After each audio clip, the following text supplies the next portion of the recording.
Warren Buffett एक genius investor, एक great investor इस सेंचुरी के। तो वो, अगर आपने न्यूज़ देखा होगा तो $300 बिलियन, $350 बिलियन के कैश पे बैठे हुए उन्होंने एप्पल में सेलिंग की, बैंक ऑफ अमेरिका में सेलिंग की। आपने बहुत न्यूज़ देखा होगा। तो उन्हें ऐसा क्या दिख रहा है? हम ऐसा तो नहीं कह सकते वॉरेन बफेट बेवकूफ़ है, यूएस मार्केट तो हाई पे हाई लगाया जा रहा है, जहां हमारे मार्केट करेक्ट हो रहे, बट यूएस मार्केट तो हाई पे हाई लगाया जा रहा है। फिर भी इतना जीनियस, इतना ग्रेट इन्वेस्टर सेलिंग क्यों कर रहा है? आपको ये अमेजिंग नहीं लग रहा कि उनको ऐसा क्या दिख रहा है जो हमें नहीं दिख रहा है? तो आज मैं चार्ट के थ्रू यूएस मार्केट में क्या होने वाला है वो आपको दिखाऊंगा। बहुत ही इंटरेस्टिंग एनालिसिस है, प्लीज ये वीडियो लास्ट तक देखिएगा। मैं आपका ज्यादा टाइम वेस्ट नहीं करूंगा, चार्ट पे चलते और समझते कि ऐसा क्या वॉरेन बफेट को दिख रहा है जो बाकी लोगों को नहीं दिख रहा। आपको भी वो एनालिसिस देखने के बाद बिलीव हो जाएगा कि क्यों वॉरेन बफेट $300 बिलियन के कैश पे बैठे हुए हैं। वो इन्वेस्टिंग की एक ऐसी अपॉर्चुनिटी का वेट कर रहे हैं जो आने वाले कुछ महीनों में आ सकता है। इसको हम एनालाइज करेंगे चार्ट के थ्रू और साइकोलॉजी के थ्रू, क्योंकि मार्केट में साइकोलॉजी बहुत ही ज्यादा इंपॉर्टेंट है। मैं चार्ट से ज्यादा इस वक्त अपनी साइकोलॉजी को इंपॉर्टेंस दूंगा, क्योंकि साइकोलॉजिकली मुझे वो ज्यादा सच लग रहा है एज कम्पेयर टू चार्ट। तो चलिए चार्ट्स पे चलते हैं और डिस्कस करते हैं, और उसी साइड हम साइकोलॉजी को भी डिस्कस कर लेंगे। क्यों वॉरेन बफेट को ऐसा लग रहा है कि कैश में रहना ज्यादा बेटर है, बल्कि अगर देखा जाए तो 20-30% का मूव तो किसी भी अच्छी कंपनी में देखने मिल रहा है, फिर भी वॉरेन बफेट कैश में ही बैठे हुए। तो चलिए चार्ट्स पे चलते हैं। चार्ट्स के थ्रू समझते हैं कि क्यों यूएस मार्केट का टॉप लगने वाला है।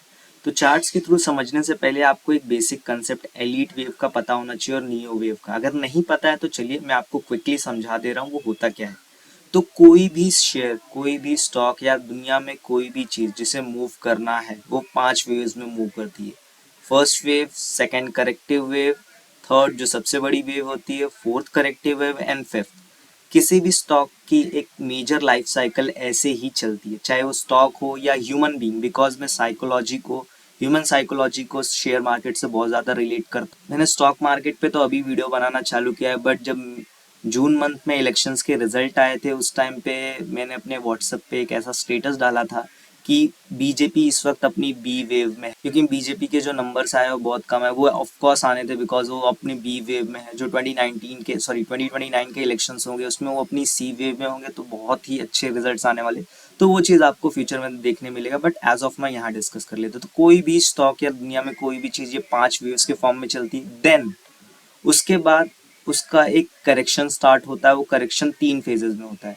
पहली होती है ए वेव, फिर बी वेव थोड़ी ऊपर होती है, देन सी वेव नीचे की तरफ।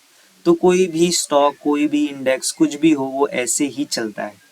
तो लेट मी डिलीट दिस और आपको ये पैटर्न मैं यहाँ पे दिखाता हूँ डाउ के चार्ट पे। सो Dow Jones industrial average index, ये कोई छोटा मोटा चार्ट नहीं है। अगर आप ये देखेंगे तो ये 1896 से यहाँ पे डेटा है। बहुत ही पुराना इंडेक्स है और बहुत ही ज़्यादा डेटा है। तो अभी मैं आपको यहाँ पे एलीट वेव दिखा देता हूँ। तो ये जो थी, ये थी ए वेव इनकी, काफ़ी बड़ी। बी वेव ज़रूरी नहीं है नीचे ही आए, कभी कभी वो फ्लैट करेक्शन भी करती है। तो ये है सेकेंड वेव। ये थी थर्ड वेव जो यहाँ पे लगी, और ये फोर्थ को काफ़ी लंबा होना था, उसे यहाँ कहीं करेक्शन फिनिश करनी थी अपनी। बट लेहमन ब्रदर का क्राइसिस आ गया 2008 में, जिसकी वजह से मार्केट सडनली नीचे आ गया। और जब भी कोई करेक्शन में अगर कोई शार्प डिक्लाइन आ जाता है या शार्प करेक्शन आ जाती है तो वो वेव उतनी जल्दी ही फिनिश हो जाती है। तो ये हो गई फोर्थ वेव, और ये जो चल रही है इस वक्त ये फिफ्थ वेव में। तो इस वक्त यूएस मार्केट अपने फिफ्थ लेग में है, जो कि लास्ट वेव होता है। इसके बाद आपको पता है क्या चालू होना है, ए बी सी, जो नीचे की तरफ अभी यहाँ पे मैंने दिखाया था, सेम वैसा ही करेक्शन स्टार्ट होना है। वॉरेन बफेट को भी ये पता है, जो भी बड़े जीनियस इन्वेस्टर्स हैं उनको पता है कि ये fifth wave. Now fifth wave कब फिनिश होगी उसको साइकोलॉजी के साथ भी समझेंगे और चार्ट्स के थ्रू भी समझेंगे। तो पहले मैं ये डिलीट कर देता हूँ। अभी यहाँ पे देखते हैं किसी भी वेव का एंड कब होता है। लाइक जो भी वेव चल रही, चाहे वो फर्स्ट वेव हो, सेकंड वेव हो, थर्ड वेव हो, जब वो एक इंपॉर्टेंट ट्रेंड लाइन को ब्रेक कर देती है। तो यहाँ पे मैं एक ट्रेंड लाइन लगा रहा हूँ, क्योंकि हमारी फोर्थ वेव यहाँ पे फिनिश हुई थी और फिफ्थ वेव की स्टार्टिंग हुई थी। तो ये जो ट्रेंड लाइन आप देख रहे हैं, अगर आप देखेंगे इसका ब्रेकआउट कभी हुआ नहीं। कोरोना के टाइम भी सॉरी, इसका ब्रेकडाउन कभी हुआ नहीं। कोरोना के टाइम भी ब्रेकडाउन नहीं हुआ, बीच में भी बहुत जब रिसेशन की बात चल रही तब भी ब्रेकडाउन नहीं हुआ।